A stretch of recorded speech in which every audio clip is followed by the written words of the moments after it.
Dans un projet, tout semble dépendre d'un facteur clé, la prise de décision.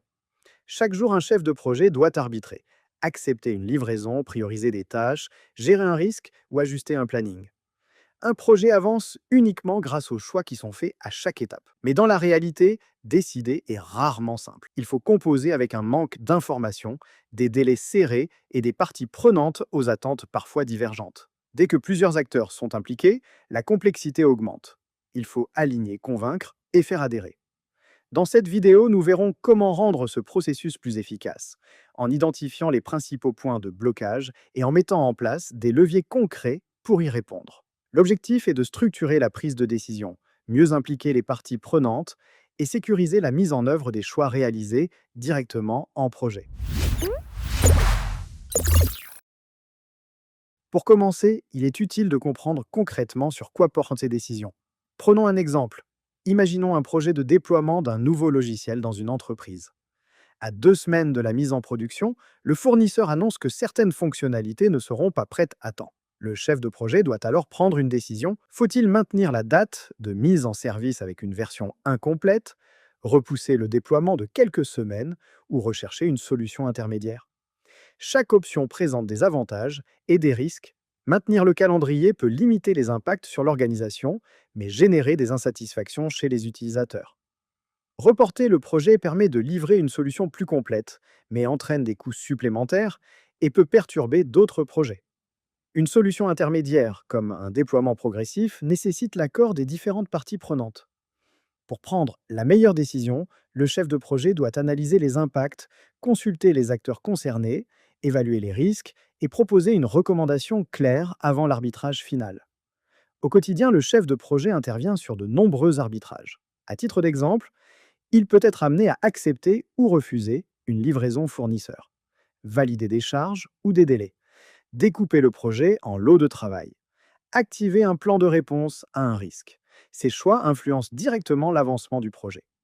Selon leur nature, les décisions sont prises soit par le chef de projet lui-même, soit par le sponsor ou un comité de pilotage pour les sujets les plus structurants comme le budget, les délais globaux ou les changements majeurs. Dans ce contexte, une règle doit rester claire, définir précisément qui décide de quoi.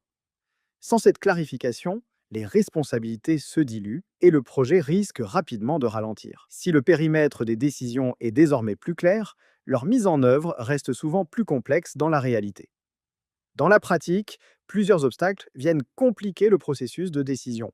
Premier point, l'information. Il arrive souvent de devoir valider une décision alors que les données sont incomplètes. Attendre trop longtemps peut ralentir le projet, tandis qu'une décision trop rapide augmente le niveau de risque.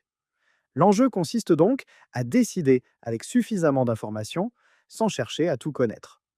Deuxième point, les alternatives. Il n'est pas rare de se retrouver face à deux options peu satisfaisantes. Se limiter à un choix par défaut conduit rarement à une solution pertinente. Dans ce cas, il est utile de provoquer un échange rapide pour faire émerger une nouvelle piste. Troisième point, la transparence. Une décision annoncée sans explication claire entraîne souvent de l'incompréhension et de la résistance. Il est utile d'encourager l'appropriation par l'équipe pour faciliter la mise en œuvre.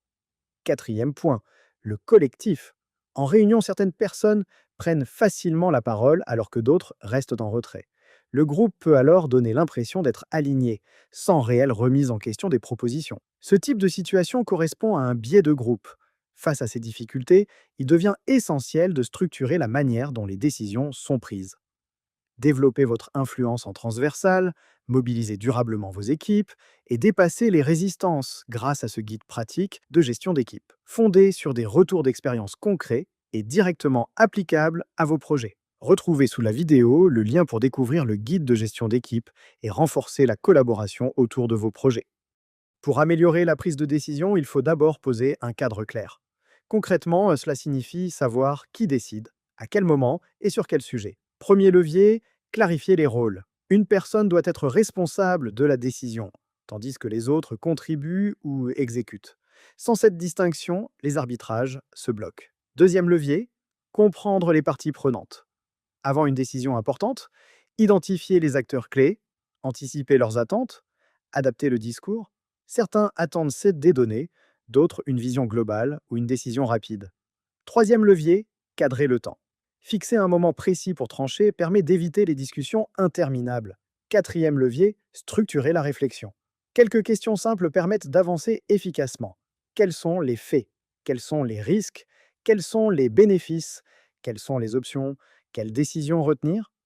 Cinquième levier, savoir escalader. Lorsque personne ne prend position sur un sujet critique, il est nécessaire de remonter l'information au bon niveau, avec une analyse claire et une recommandation. Rester en attente est souvent plus risqué que d'escalader.